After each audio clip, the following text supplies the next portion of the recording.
Kita bersyukur pada pagi hari ini, Allah masih memberikan kita nafas kehidupan. Naikkan pujian syukur pada Allah tak henti-henti buat semua kebaikan Tuhan yang kita terima di dalam kehidupan kita sepanjang masa.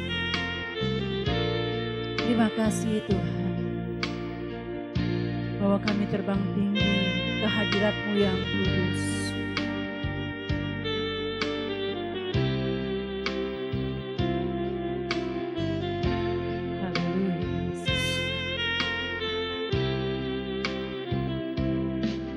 Bawa ku terbang tinggi ke dalam kemuliaan-Mu,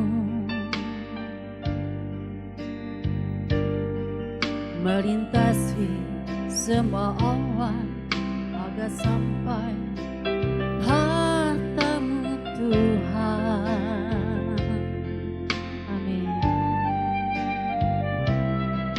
Ku persembahkan korbanku, segala hormat pujian bagi-Mu. Sembah sujudku, segenap jiwa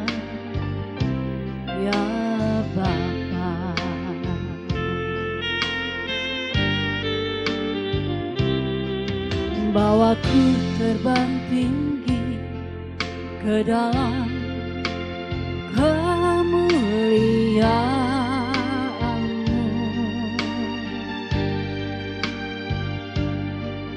melintasi semua awan agar sampai harta-Mu Tuhan. Amin Yesus. Ku persembahkan korbanku, segala hormat pujian bagi-Mu. Sembah sujudku segenap jiwa, ya Bapa, Kau maha besar ya Tuhan.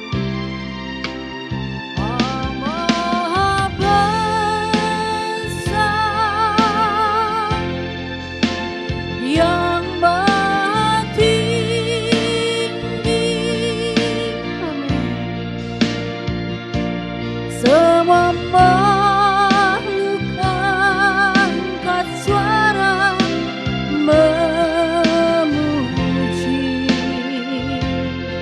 nama Engkau kudus, nama-Mu kudus, kudus, kuduslah.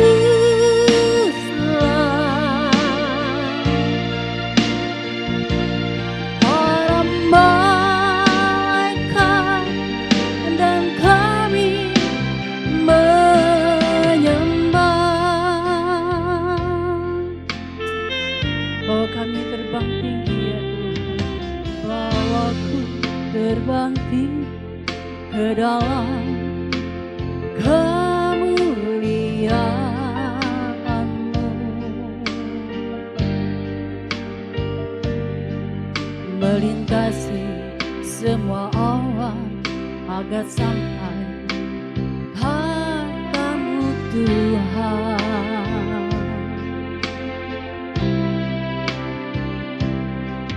Ku persembahkan korbanku, segala hormat pujian bagi-Mu. Amin. Sembah sujudku segenap jiwa, ya Bapa, Engkau maha besar ya Tuhan. Kau maha besar, yang maha tinggi. Semua makhluk angkat suara memuji. Amin. Nama-Mu kudus, kudus, kuduslah.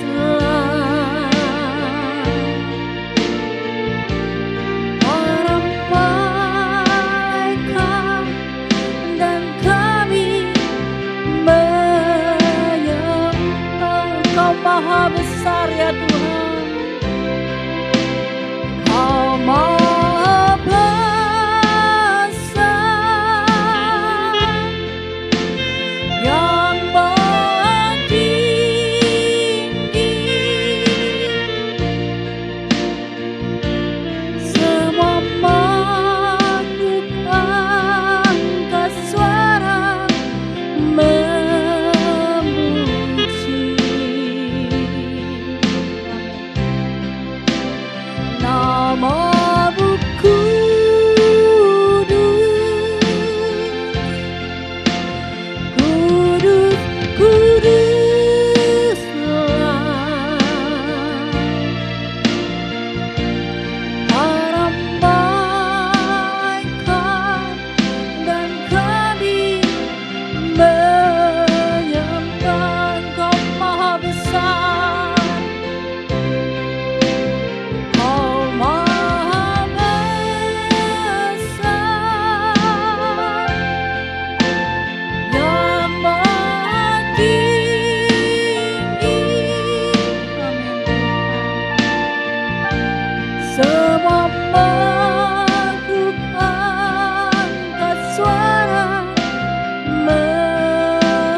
Terima kasih ya Tuhan. Kami di sini memuji dan menyembah-Mu pada pagi hari ini. Engkau Maha Kudus ya Tuhan, Maha Mulia. Patutlah semua kami di sini Tuhan menaikkan pujian sembah kami ke hadirat-Mu yang kudus. Terima kasih buat semua yang kami terima Tuhan. Hingga kami ada pada pagi hari ini. Itu semua karena kebaikan-Mu, karena kemurahan-Mu dalam hidup kami ya Bapa. Terima kasih Tuhan. Ampuni kesalahan kami, ketidaktepatan kami ya Tuhan. Semua yang tidak berkenan di hadapan-Mu, ampuni kami Tuhan, ampuni. Terima kasih Tuhan Yesus. Kami menyerahkan semua umat-Mu dimanapun berada. Berkati ya Tuhan anak-anak-Mu. Di dalam keadaan apapun, ajar kami mengucap syukur pada pagi hari ini. Karena yang kami terima semua baik adanya ya Bapa. Kami menyerahkan juga hamba-Mu yang akan menyampaikan kebenaran firman-Mu. Engkau menggurapi dengan kuasa Roh Kudus-Mu ya Tuhan. Terima kasih Tuhan Yesus. Kami akan buka ibadah kami pada pagi hari ini dengan penuh ucapan syukur, dengan penuh sukacita di dalam satu nama yang hidup. Nama yang berkuasa, Tuhan Yesus Kristus. Haleluya. Amin. Puji Tuhan. Shalom semuanya. Sukacita pagi hari ini. Kita boleh kembali bersama-sama beribadah kepada Tuhan. Menaikkan pujian syukur kita kepada Allah kita yang berkuasa. Betapa aku bersyukur atas segala berkat Tuhan yang boleh kita terima dalam kehidupan kita hari lepas hari. Mari Bapak Ibu naikkan pujian ini bersama-sama.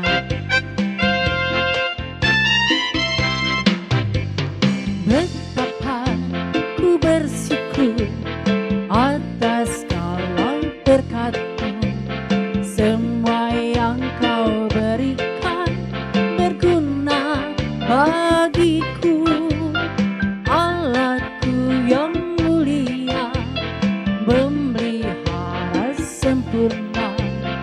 Kau sertai langkahku selamanya. Betapa ku bersyukur atas segala berkat-Mu, semua yang Kau berikan berguna bagiku. Allahku yang mulia, memelihara sempurna. Kau sertai langkahku selamanya. Syukur, ku bersyukur kepadamu.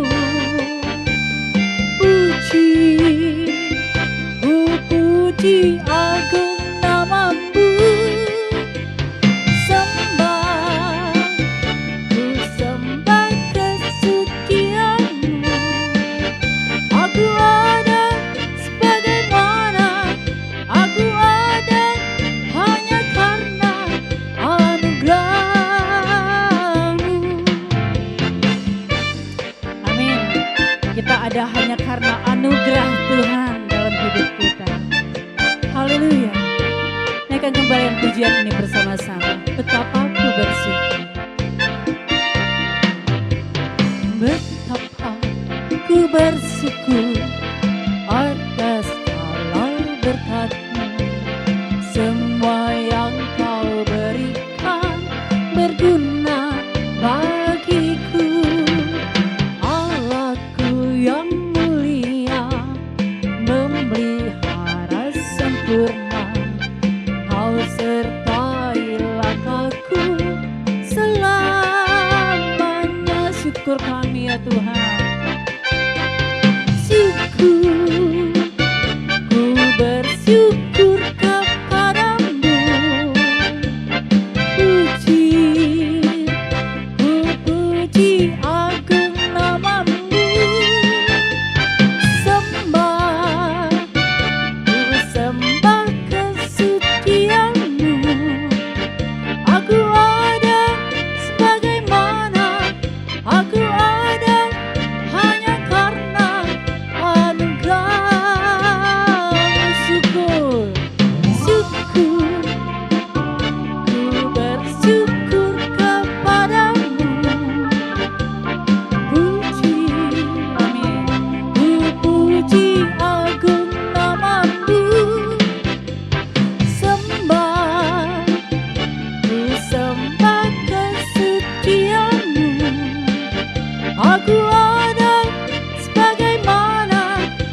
Aku ada hanya karena anugerah-Mu. Aku ada sebagaimana aku ada hanya karena anugerah-Mu. Aku ada sebagaimana aku ada hanya karena anugerah-Mu. Haleluya.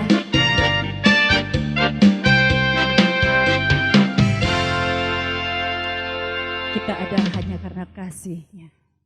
Hanya karena anugerah-Nya kita boleh ada pada pagi hari ini.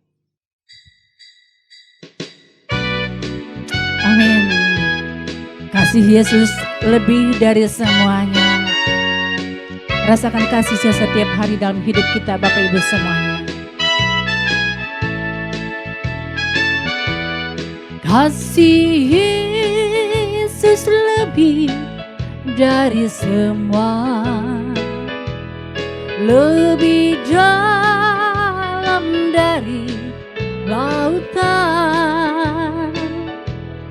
dan lebih luas dari samudra. Kasih Yesus lebih dari semua. Kasih Yesus, kasih Yesus lebih dari semua, lebih dalam dari lautan. Amin. Dan lebih luas dari samudra. Kasih Yesus lebih dari semua. Tiada kasih yang lebih suci, tiada kasih lebih sempurna, tiada kasih yang lebih abadi dari kasih Yesus Tuhanku. Amin.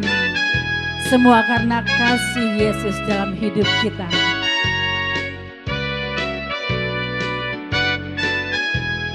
Mari kembali katakan,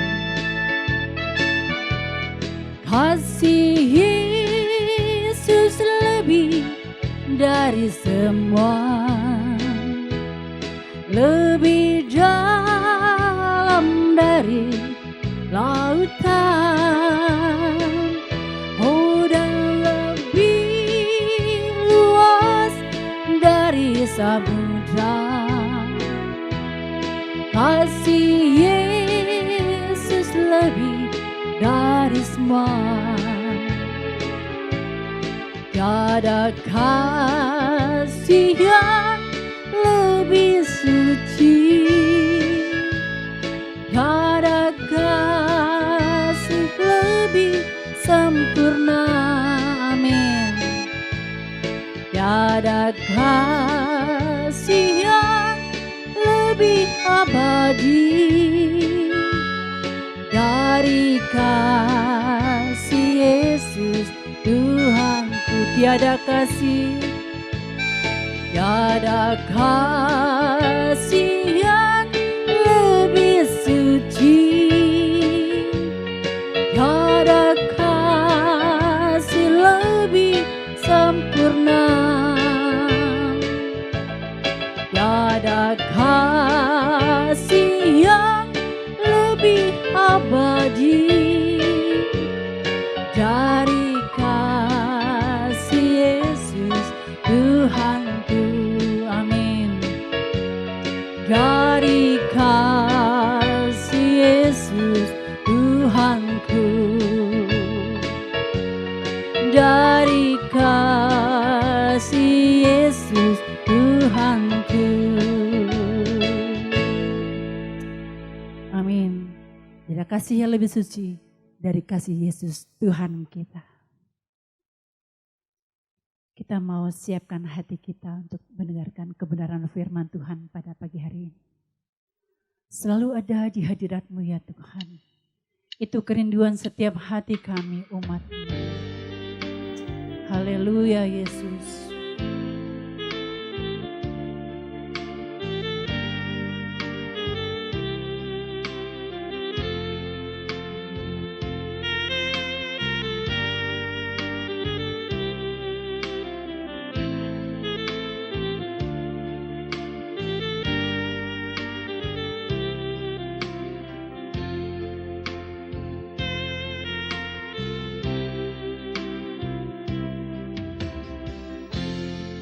Selalu ada di hadirat-Mu, di tempat tinggi, bawa aku datang menyembah, angkat pujian hormat bagi-Mu. Selalu ada di hadirat-Mu, di tempat kudus, tempat persembunyian hidupku, bersama Kristus.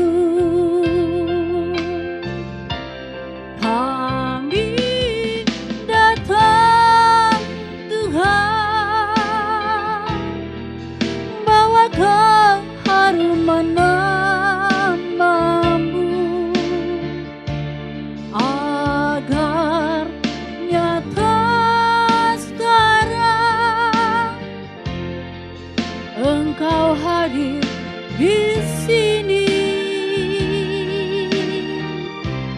angkat kami Tuhan,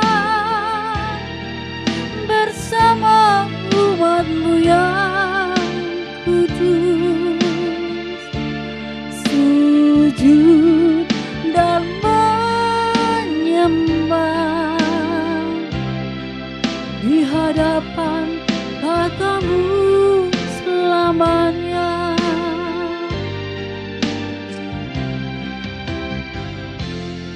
Selalu ada di hadirat-Mu, di tempat tinggi. Amin Tuhan. Bawa aku datang menyembah, angkat pujian hormat bagi-Mu. Selalu ada di hadirat-Mu, di tempat kudus, tempat persembunyian hidupku, bersama Kristus. Kami datang Tuhan, bawa keharuman nama-Mu, agar nyata sekarang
sujud dan menyembah di hadapan katamu selamanya.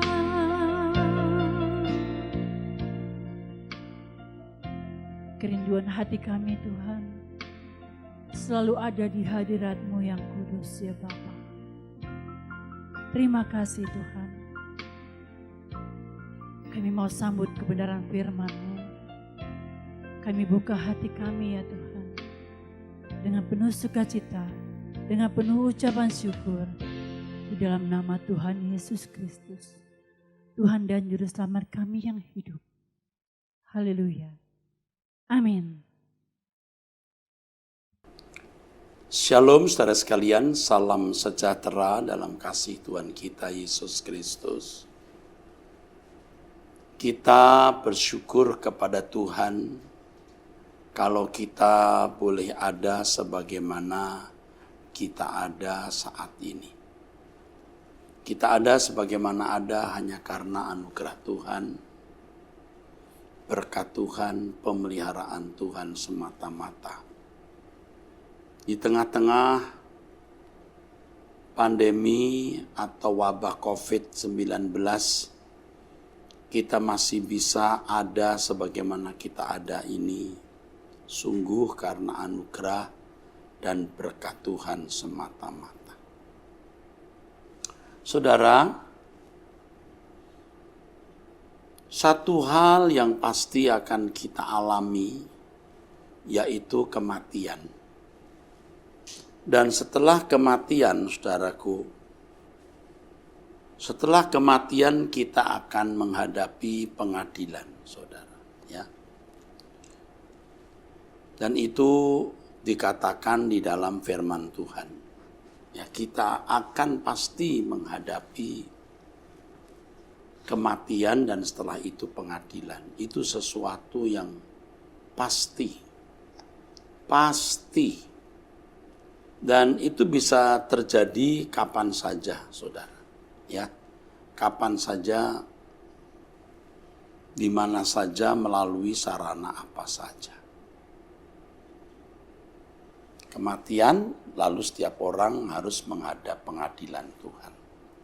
Menghadap pengadilan Tuhan artinya setiap orang harus mempertanggungjawabkan segala sesuatu yang dia lakukan selama ia hidup di bumi.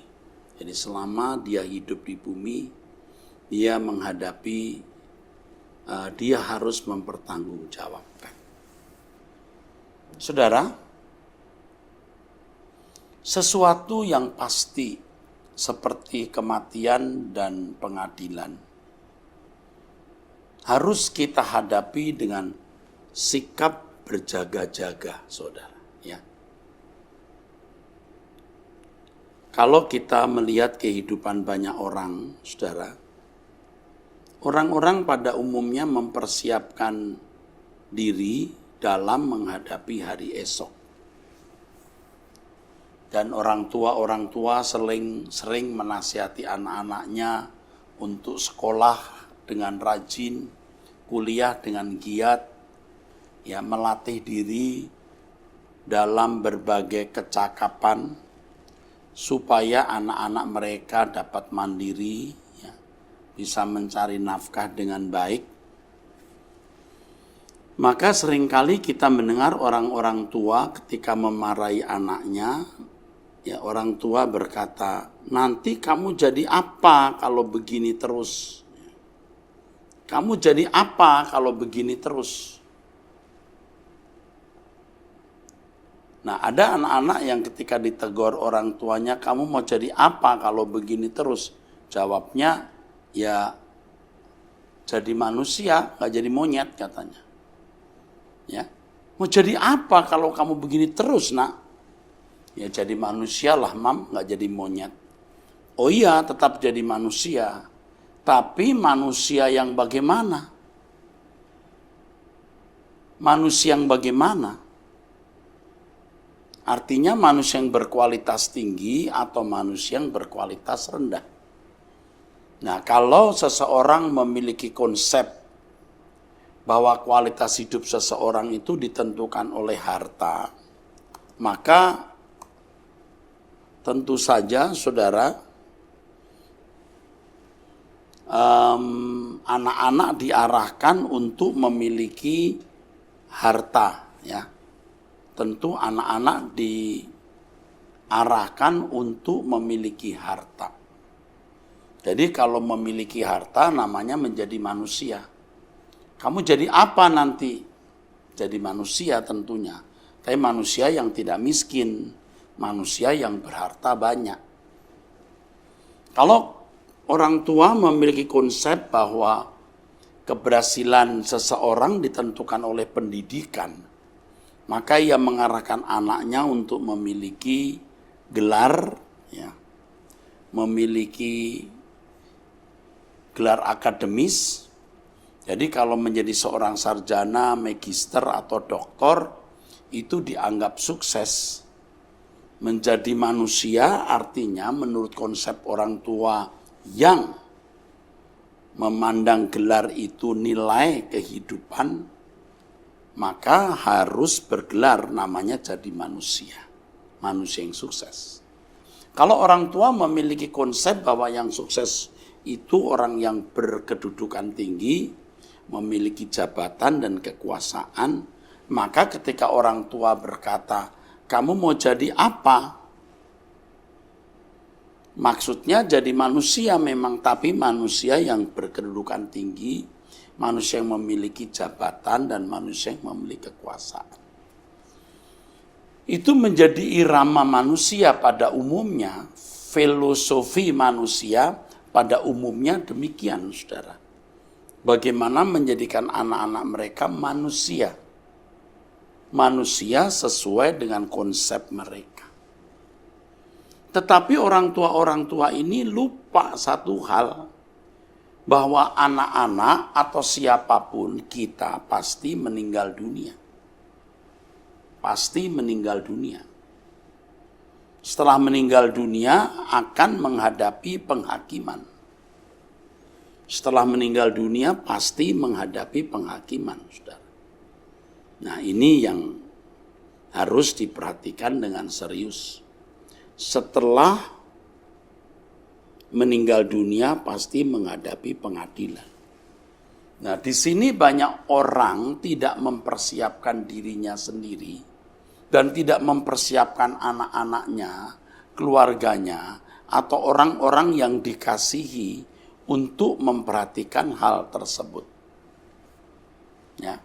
Karena memandang bahwa hal itu memang tidak perlu dipersoalkan. Memandang hal itu tidak penting. Yang penting itu kaya, bagi yang memiliki konsep kekayaan itu menjadi nilai. Yang penting bergelar, berkedudukan. Begitu, saudara. Begitu. Sehingga tidak mempersiapkan dirinya sendiri dan tidak mempersiapkan anak-anaknya untuk menghadapi realitas kematian dan setelah itu pengadilan. Tidak dipersiapkan. Nanti anaknya juga menularkan filosofi hidup seperti ini kepada dirinya sendiri dan kepada anaknya. Dan seterusnya. Nah, dunia ini sebenarnya makin fasik, saudara. Makin fasik artinya manusia makin tidak peduli hukum Tuhan. Dan tidak peduli Tuhan sendiri. Ini mengerikan, saudara. Sangat mengerikan. Oleh sebab itu pada pemberitaan firman Tuhan pada perjumpaan kali ini, saya mengajak saudara-saudara sekalian untuk mewaspadai. Untuk mewaspadai bahwa kehidupan kita pasti berakhir pada kematian dan setelah itu pengadilan. Saya mengajak saudara-saudara sekalian untuk benar-benar mewaspadai realitas ini dan berjuang untuk memikirkan bagaimana mempersiapkan diri menghadapi realitas kematian. Ya. Jangan sampai, saudara, ketika seseorang meninggal dunia, dia tidak siap ketika harus menghadap pengadilan Kristus. Jangan sampai, ya, tidak siap menghadap pengadilan Kristus. Firman Tuhan mengatakan, dan sama seperti manusia ditetapkan untuk mati hanya satu kali saja, dan sesudah itu dihakimi. Ibrani 9 ayat 27. Nah, kita harus mengenakan kebenaran ini di dalam hidup kita. Kita sebagai orang tua, ya, kita yang lebih dulu mengenakan kebenaran ini. Dan orang yang benar-benar mempersiapkan diri menghadapi kematian dan benar-benar mempersiapkan diri menghadapi pengadilan, itu berbeda dengan orang yang tidak memandang kematian sebagai realitas. Nah, hampir semua orang tidak mempersiapkan diri menghadapi kematian dan pengadilan. Hampir semua orang. Ya, sedikit sekali, hampir tidak ada orang yang benar-benar mempersiapkan diri menghadapi kematian dan pengadilan Allah. Jangankan jemaat awam, ya enggak usah bicara mengenai orang ateis yang tidak percaya Allah. Jelas mereka tidak mempersoalkan itu. Orang Kristen sendiri tidak mempersoalkan. Banyak maksud saya. Ya, hampir semua. Tapi jangankan jemaat, aktivis gereja dan pendeta pun tidak memperkarakan hal kematian dan pengadilan ini secara proporsional atau secara benar. Ya, saya bicara ini karena saya melihat hidup saya sendiri dan melihat orang-orang di sekitar saya. Saya dibesarkan di lingkungan sekolah tinggi teologi, dibesarkan dalam lingkungan sinode, dibesarkan dalam lingkungan pelayanan pengembalaan gereja. Saya menyaksikan itu. Nah, saya bersyukur ketika Tuhan menjamah saya dari tahun 2008, 2007 ya, mulai 2008, 2009, ketika Tuhan mengubah hidup saya, ya, dan terus Tuhan memberikan saya perubahan-perubahan, apalagi ketika mulai memasuki pandemi, saya makin melekatkan diri kepada Tuhan. Dan saya mengerti, bukan hanya secara kognitif, saya menghayati betapa dahsyatnya kalau seseorang itu terpisah dari Allah. Sebelum saya menyampaikan firman ini, tadi saya bertemu dengan beberapa hamba-hamba Tuhan dan mereka mempercakapkan mengenai neraka. Lalu salah seorang hamba Tuhan bertanya, Pak Eras, kenapa tidak ada buku khusus mengenai neraka? Lalu ada satu yang menjawab, bukan saya. Oh ada Pak, tapi dalam bentuk diktat kecil. Saya sendiri lupa bahwa saya pernah membuat semacam diktat kecil pada waktu seminar mengenai neraka. Lalu yang lain berkata, Pak Eras pernah bicara. Kenapa kita tidak terlalu fokus bicara mengenai neraka? Karena kita memang tidak akan masuk ke sana. Oh, saya juga diingatkan pernyataan saya sendiri itu. Dan memang benar. Kita tidak perlu mempersoalkan neraka karena memang kita tidak akan masuk ke sana. Nah, lalu saya tambahkan satu kalimat. Dan kalimat ini saya bagikan kepada saudara-saudara. Saudara, keterpisahan dengan Allah itu sudah merupakan penderitaan yang lebih dari segala penderitaan. Jadi kalau kita membayangkan neraka atau menggambarkan neraka, seperti misalnya kalau orang suka menipu, mulutnya ditusuk pakai seperti tombak. Mata, kalau orang suka nonton film-film porno atau jorok, matanya diculek atau dicungkil dan lain sebagainya, ya. Bentuk penggambaran penderitaan, siksaan di dalam neraka itu. Nah mereka, ya banyak orang ya menggambarkan neraka seperti itu. Bahkan pernah seorang pendeta katanya pernah ke neraka dan melihat siksaan seperti itu.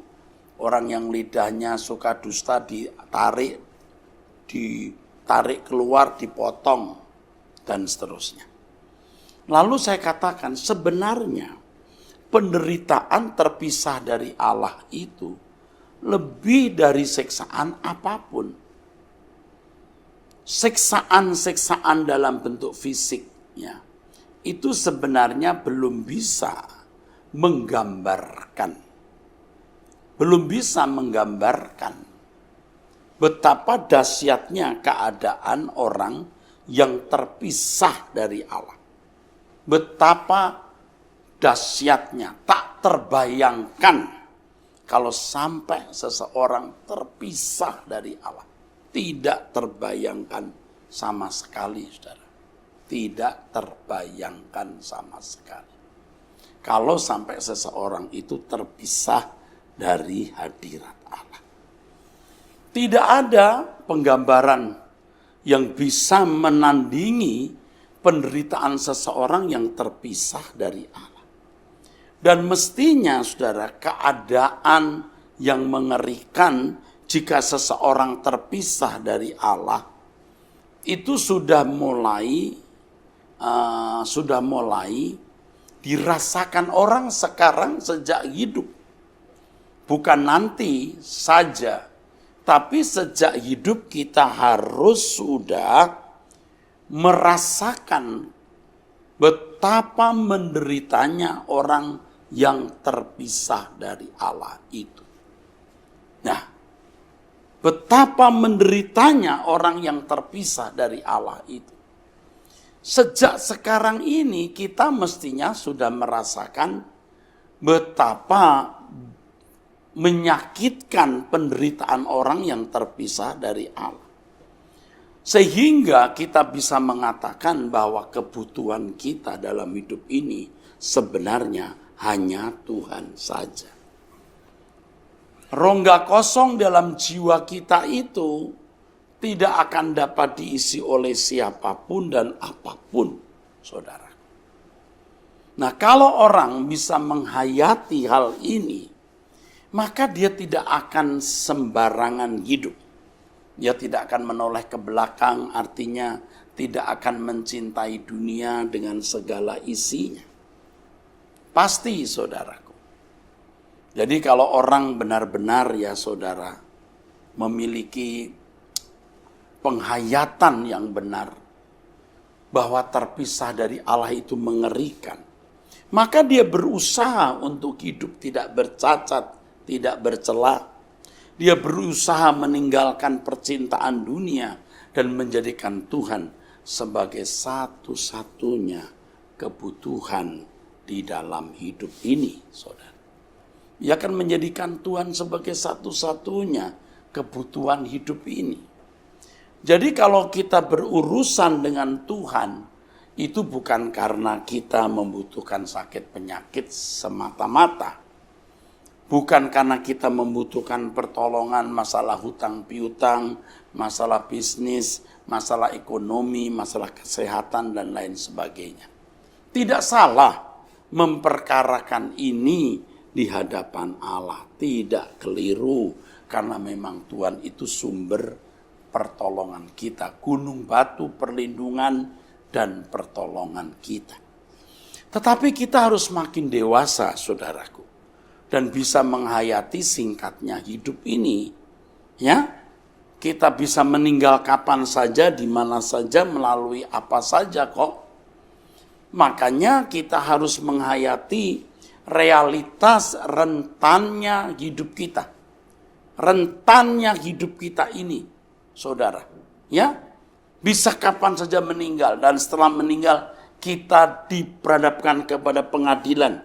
Dan di dalam pengadilan diputuskan apakah kita bersama dengan Allah di dalam kemuliaan atau dibuang ke dalam neraka kekal. Nah, pertanyaannya, siapa yang dibuang ke neraka kekal? Mereka yang tidak merasa membutuhkan Tuhan dalam hidup ini selama di dunia. Orang yang tidak merasa membutuhkan Tuhan pasti tidak akan menempatkan Tuhan secara proporsional di dalam hidupnya. Pasti ada sesuatu yang dianggap lebih berharga atau bernilai. Saudara, dan orang-orang pada umumnya jiwanya telah rusak atau sesat.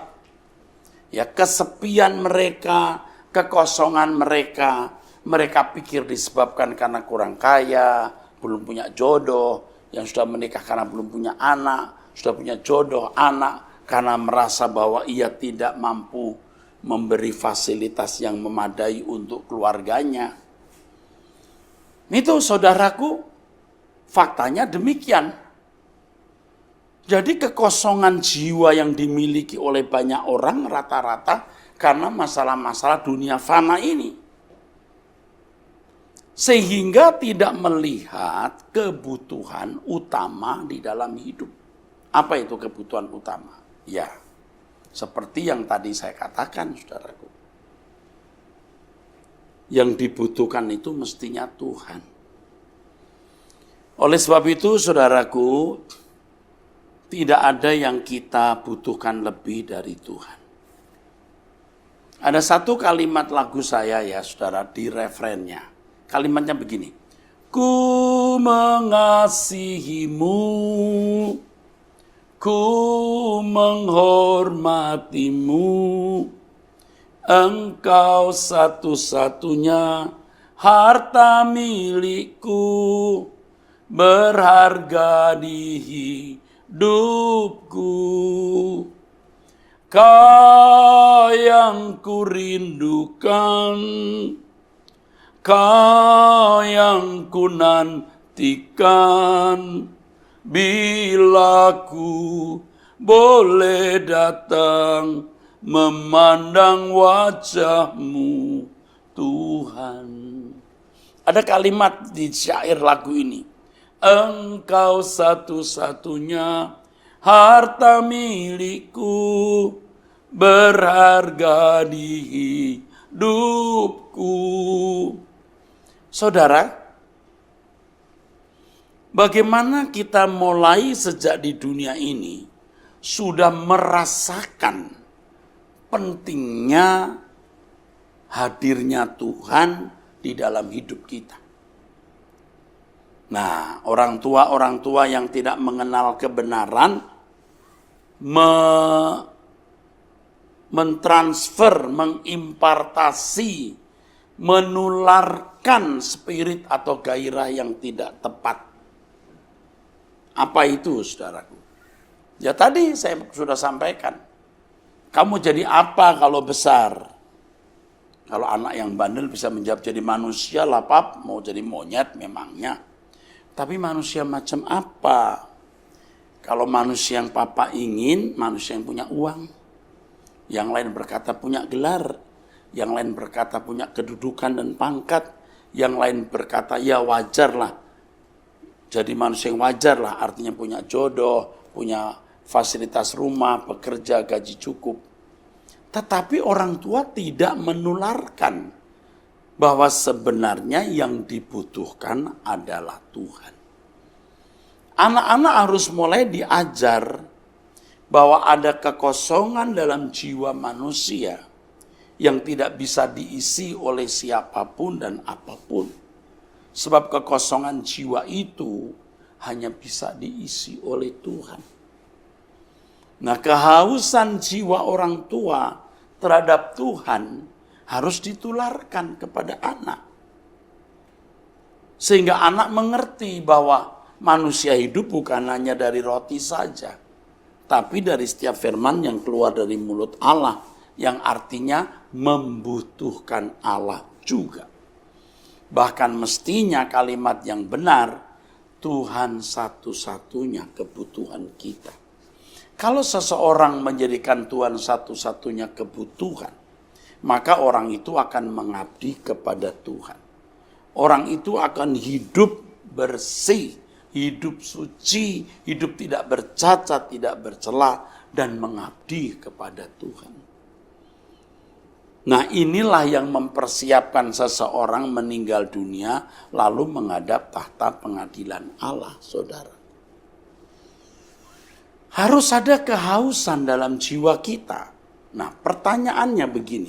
Bagaimana Pak orang bisa punya kehausan yang kuat terhadap Allah atau terhadap Tuhan? Oh, begini caranya. Kamu dan aku harus berani berprinsip. Dunia tidak dapat membahagiakan saya. Dunia semu. Kalau di Alkitab mengatakan mamon yang tidak jujur. Ya, itu di Lukas pasal 16. Mamon yang tidak jujur artinya kekayaan itu sesuatu yang tidak bisa dipercayai. Namanya tidak jujur. Tapi artinya sebenarnya tidak bisa dipercayai. Memang pada waktu seseorang masih hidup di dunia, saudaraku, masih hidup di dunia ini, memang rasanya uang itu segala-galanya. Betul. Uang bisa beli apa saja, bisa membawa orang kemana saja. Tapi uang tidak bisa membeli keselamatan dan tidak bisa membawa orang ke surga. Nah, harus ditunjukkan kehausan akan Allah itu, maka orang tua harus belajar untuk tidak menggantungkan suasana jiwanya kepada dunia, kepada kekayaan, tapi menggantungkan suasana jiwanya hanya kepada Tuhan. Ya, seperti rusa merindukan sungai yang mengalir, demikianlah jiwaku merindukan Engkau. Jadi kita memiliki kehausan. Saya bertahun-tahun menjadi pendeta, guru sekolah teologi, ya, melayani pekerjaan Tuhan, berkhotbah, memberi seminar dan lain-lain.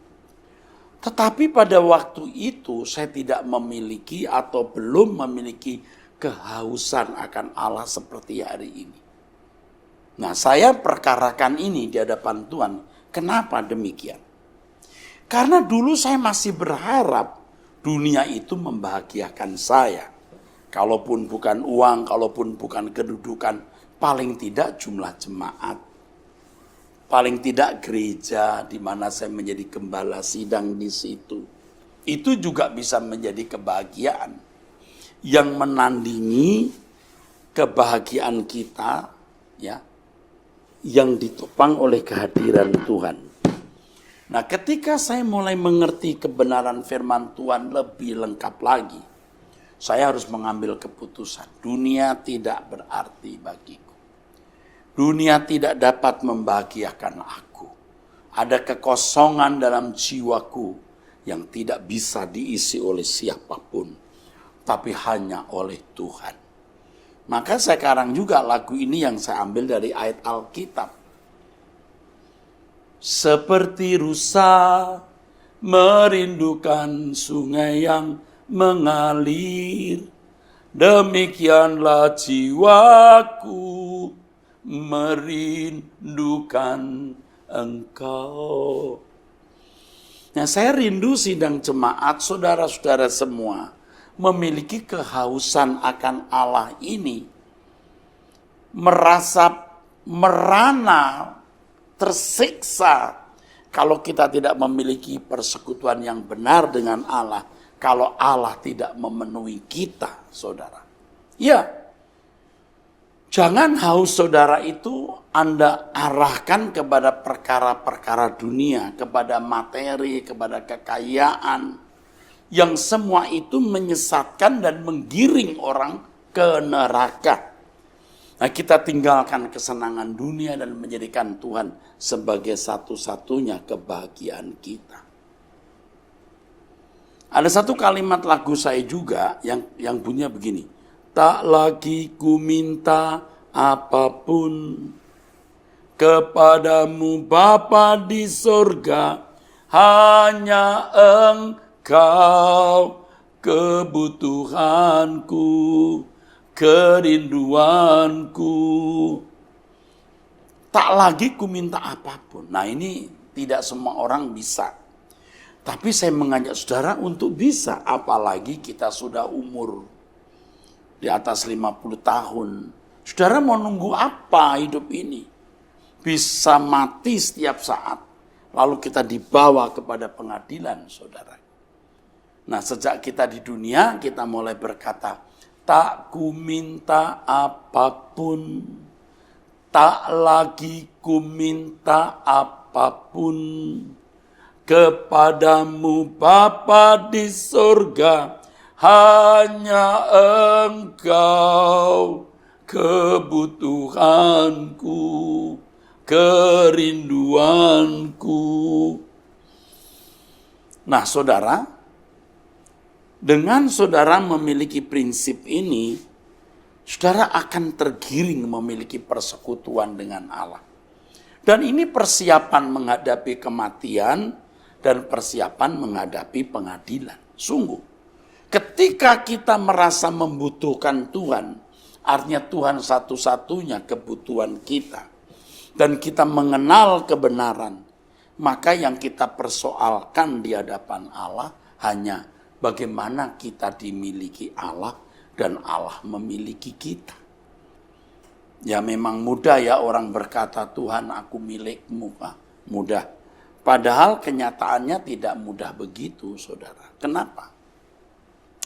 Karena banyak orang memiliki dirinya sendiri. Bukan suka-sukamu Tuhan, tapi suka-sukaku Tuhan. Nah, kita telah menerima bujukan, hasutan, pendidikan yang salah sejak muda. Pikiran duniawi, pikiran materialistis, dan lain sebagainya sudah terlanjur melekat di dalam pikiran saudara. Itu mengerikan saudaraku. Makanya kalau kita ada di GSKI ini, Gereja Suara Kebenaran Injil ini, kita diarahkan saudara untuk tidak berpikiran duniawi lagi. Ya kita memang memaksimalkan potensi, kita bekerja keras, kita mencari nafkah, cari uang, ya boleh juga sebanyak-banyaknya, tidak keliru. Tetapi untuk apa semua itu? Itu yang penting. Ya saudaraku, kalau pengadilan dunia ya, hukum bisa dibeli, ya hakim bisa disuap, jaksa bisa diatur dengan uang. Tetapi pengadilan Tuhan tidak bisa, dan itu mengerikan. Saudara harus sudah membayangkan. Dan ini pasti akan terjadi di mana saudara membawa diri di hadapan pengadilan Tuhan. Ya, bayangkan kalau saudara dan saya menghadap pengadilan Tuhan, lalu Tuhan mengatakan, periksa dirimu. Orang macam kamu ini layak masuk surga atau tidak? Coba periksa dirimu. Lalu ditunjukkan kepada kita seperti sebuah film perjalanan hidup kita sejak kita kanak-kanak, remaja, pemuda, dan seterusnya. Wah, kira-kira orang seperti ini layak tidak masuk surga? Coba, saudara. Orang macam ini layak enggak masuk surga? Maka sejak kita di dunia, kita mestinya sudah mempersoalkan atau memperkarakan. Orang semacam aku ini layak tidak masuk surga menjadi anggota keluarga kerajaan Allah. Orang macam aku ini layak tidak. Dan ini harus kita pandang sebagai hal yang paling krusial, paling penting, mendesak, darurat. Tidak boleh dan memang tidak bisa ditunda. Mestinya, saudara. Jadi setiap hari kita memeriksa diri kita dan kita mempersoalkan orang macam ini layak tidak masuk kerajaan surga. Dan manusia itu saudara makhluk hebat.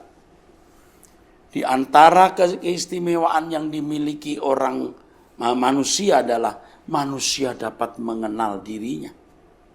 Kalau binatang tidak mengenal dirinya dengan baik, tidak akan pernah bisa. Tapi manusia diberi potensi mengenal Allahnya. Siapa dan bagaimana Allah yang dipercaya itu. Dan manusia juga diberi kemampuan atau memiliki kemampuan untuk bisa memiliki kemampuan melihat diri kita sendiri. Nah, inilah yang harus kita perkarakan setiap hari kita menghadap Tuhan. Kita berkata, selidiki aku ya Allah, kenali aku. Kita harus berani, saudaraku, mengatakan demikian. Tuhan, selidiki aku, kenali aku. Ini kita harus berani berkata, di hadapan kekudusan-Mu Bapa, kubuka kehidupanku, selidikilah aku ya Allah. Apakah jalanku serong? Harus berani. Dan percayalah Tuhan akan memimpin saudara untuk dapat mengenali diri saudara sendiri. Seperti penilaian Allah terhadap diri kita. Jadi kalau kita berkata, Tuhan, periksa diriku, kenali diriku ya Tuhan. Tuhan akan menolong kita untuk mengenali diri kita sendiri. Di situ sebagai murid kita akan dididik Tuhan. Sebagai murid kita akan dilatih Tuhan. Bagaimana kita bisa menjadi seorang yang layak masuk kerajaan surga, menjadi anggota keluarga kerajaan Allah. Saudaraku, manusia diberi kemampuan mengenal dirinya sendiri dan bisa mengenal Allah. Kalau saudara tidak mempersoalkan hal ini sejak sekarang, selamanya Anda tidak pernah mengenal diri Anda sendiri dan tidak pernah mengenal Allah dengan benar. Itu mengerikan, saudara. Itu berarti mengerikan. Pengenalan akan Allah secara benar akan pasti disusul dengan pengenalan akan diri sendiri secara benar pula. Pasti, saudaraku. Dan ketika orang mengenali dirinya sendiri dengan benar, dia akan tahu bagian-bagian mana dalam hidupnya yang tidak berkenan di hadapan Allah, yang dia harus mulai benahi sejak dini, sejak sekarang ini. Kita pasti mati dan kita pasti dibawa ke pengadilan. Kita harus membayangkan kita sudah menutup mata, dimasukkan peti, tetapi roh kita akan melayang dan kita akan pasti diperhadapkan kepada pengadilan Tuhan. Ini yang mestinya menggetarkan kita, saudaraku. Kita harus betul-betul digetarkan oleh realitas ini. Oleh sebab itu Tuhan pasti menolong kita. Waktu kita berkata, Tuhan kenali aku, Tuhan pasti memberi pengertian bagaimana penilaian Tuhan terhadap kita masing-masing, saudara. Itu persiapan, saudaraku, untuk memasuki kematian dan setelah itu pengadilan. Setelah pengadilan orang akan diberhadapkan, apakah dibuang ke dalam api kekal atau dimasukkan ke dalam kemuliaan bersama dengan Tuhan Yesus di kerajaan surga. Saudara, kalau saudara tidak mengikuti nasihat saya, tidak merespon dengan baik apa yang saya kemukakan, saudara pasti menyesal, Ya, saudara jemaat, aktivis, para pendeta harus benar-benar memperkarakan hal ini di hadapan Tuhan. Setiap hari membawa diri di hadapan Tuhan dan berkata, kenali aku Tuhan kalau jalanku salah. Dan pasti Tuhan menunjukkan keadaan dirimu. Dan pasti mengatur, mengajar bagaimana seharusnya kita menjalani hidup ini sesuai dengan kehendak Allah. Pasti, Tuhan pasti menuntun kita, saudara. Tapi kalau saudara tidak memperkarakan hal ini, karena Anda sibuk dengan segala urusan-urusan, Sehingga Anda kelewat, artinya Anda tidak memperkarakan keadaan diri saudara secara benar di hadapan Allah. Waktu Anda mati, celaka. Nah, kenapa banyak orang tidak mempersiapkan kehidupan kekalnya, tidak persiapan menghadapi realitas kematian dan pengadilan? Karena hatinya telah diisi dengan segala kesenangan-kesenangan dunia. Sehingga tidak pernah mengerti betapa sakitnya terpisah dari hadirat Allah. Tidak mengerti bagaimana dahsyatnya terpisah dari hadirat Allah. Kengerian yang tiada taranya. Oleh sebab itu, saudara-saudara, ayo kita berubah. Ya, ayo kita berubah, jangan duniawi lagi, saudara-saudara. Ya, persiapkan diri saudara menjadi manusia seperti yang Allah kehendaki. Ingat ilustrasi tadi, orang tua mengarahkan anaknya belajar, mengembangkan bakat untuk hari esoknya. Kalau anak-anaknya malas dan tidak mau tahu, lalu orang tua berkata, mau jadi apa kamu nanti? Ada saja anak nakal yang menjawab, jadi manusia kan, Mam, tidak jadi monyet. Oh iya, jadi manusia. Manusia macam apa kamu nanti? Manusia yang bagaimana kamu nanti? Ini saudara yang Tuhan ingin kita berubah. Ya, kalau manusia, kalau orang tua di dunia ini mau anak-anaknya menjadi manusia seperti yang dia rancang, manusia-manusia yang dipandangnya sukses, berhasil dari sudut pandang perspektif orang tua.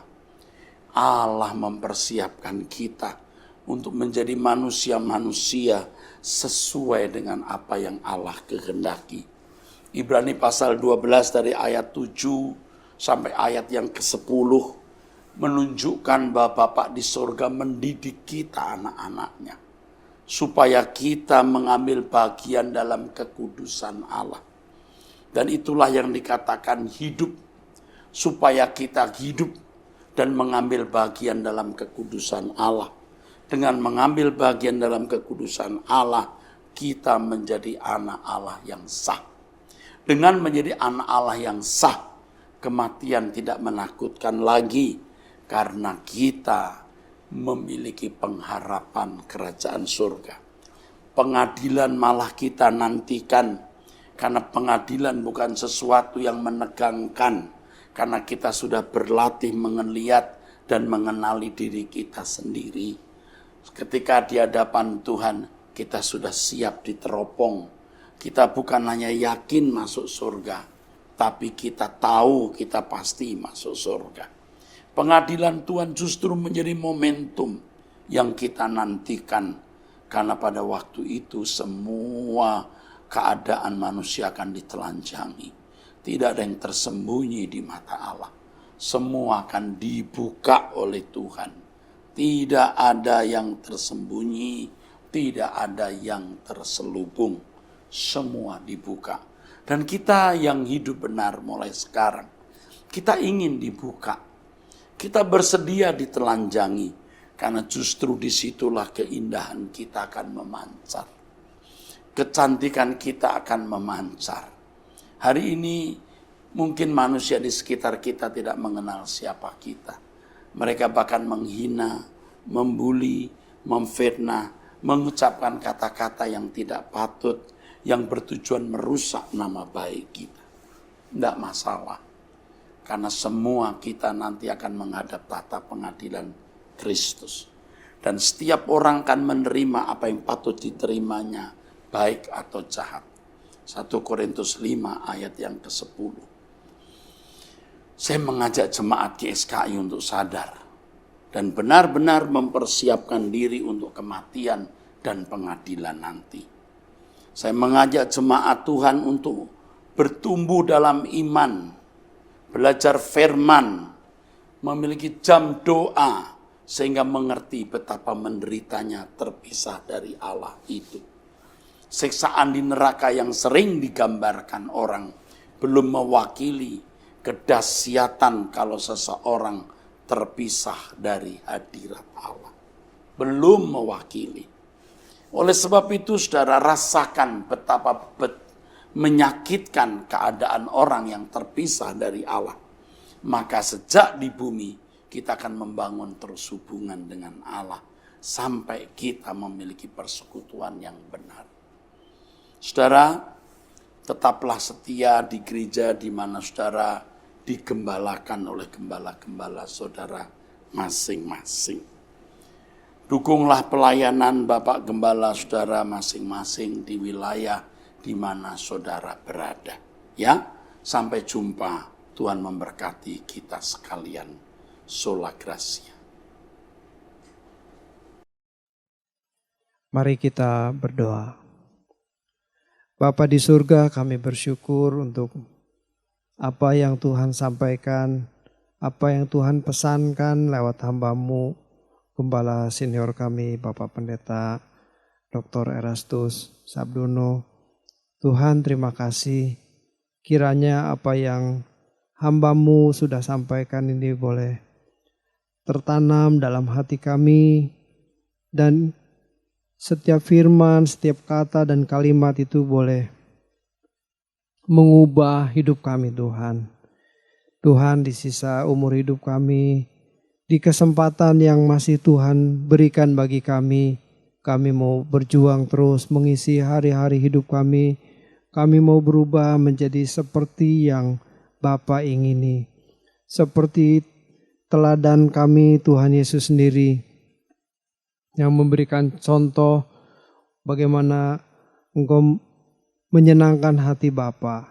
Demikian juga kami mau berjuang terus seperti Engkau Tuhan, yang senantiasa menyenangkan hati Bapa. Terima kasih Tuhan, kami bersyukur.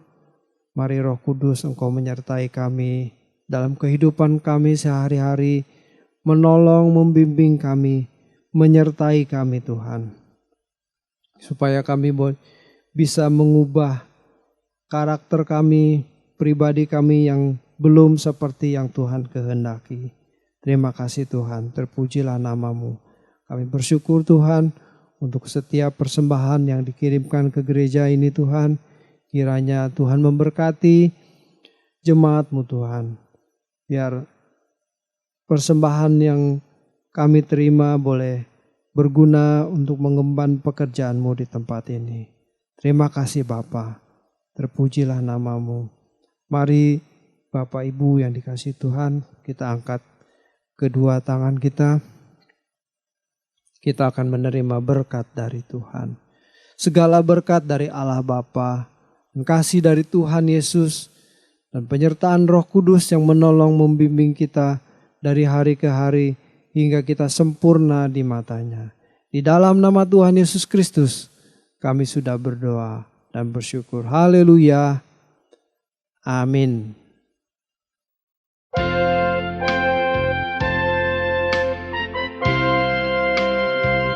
Sebab hanya Engkaulah yang mempunyai kuasa kerajaan, kemuliaan, dan semua yang hidup yang telah Kau ciptakan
selesai.